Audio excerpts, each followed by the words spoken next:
നവരാത്രി ആഘോഷ നിറവിലാണ് തിരുവനന്തപുരം പൂജപ്പുര സരസ്വതി മണ്ഡപം.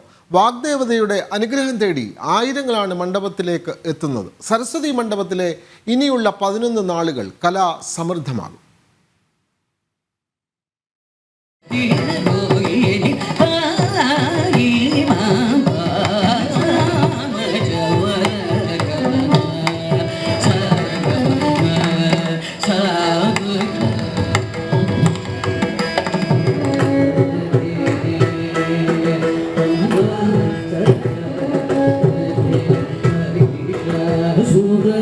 ഇനിയുള്ള 11 നാളുകൾ ഉപാസനയുടെ വ്രതനിഷ്ഠാകാലമാണ്.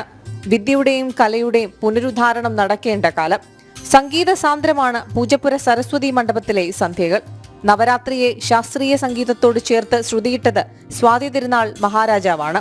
കൊല്ലവർഷം 1741 ആണ്ടിൽ മാർത്താണ്ഡവർമ്മ മഹാരാജാവിന്റെ കാലത്താണ് ഇതിന്റെ ഒരു തുടക്കം.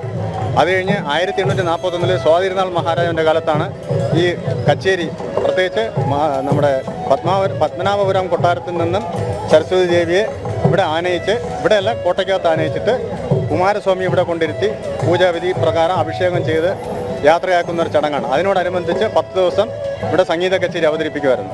അങ്ങനെ സ്വാതി തിരുനാളിൻ്റെ കാലത്താണ് ഈ പൂജപ്പുരം സംഗീത മണ്ഡപം, അതായത് സരസ്വതി സംഗീത മണ്ഡപം സ്ഥാപിച്ചത്. അത് പിൽക്കാലത്ത് വളരെ പ്രൗഢഗംഭീരമായിട്ട് നടന്നു വന്നുകൊണ്ടിരിക്കുകയാണ്. ഇപ്പോഴും വളരെ ഒരു ദേശീയ ഫെസ്റ്റിവൽ പോലെ ആണ് ഇപ്പോൾ ഇത് നടന്നുകൊണ്ടിരിക്കുന്നത്. കുരുന്നുകൾ വിദ്യാരംഭം നടത്താറുള്ളത് വിജയദശമി ദിനത്തിലാണ്. വാദ്യ നൃത്ത സംഗീത കലകളുടെയും ആദ്യാക്ഷരം കുറിക്കുന്നതും വിജയദശമിയിലാണ്. പൂജപ്പുര സരസ്വതി മണ്ഡപത്തിൽ ഇത്തവണ പ്രഗത്ഭരായ നിരവധി പേരാണ് കുരുന്നുകൾക്ക് ആദ്യാക്ഷരം കുറിച്ചു നൽകുന്നത്.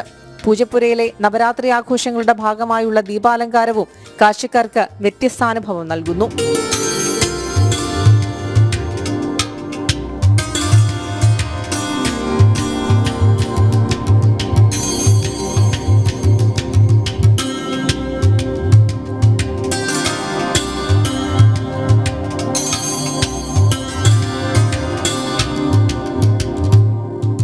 ജനം, തിരുവനന്തപുരം.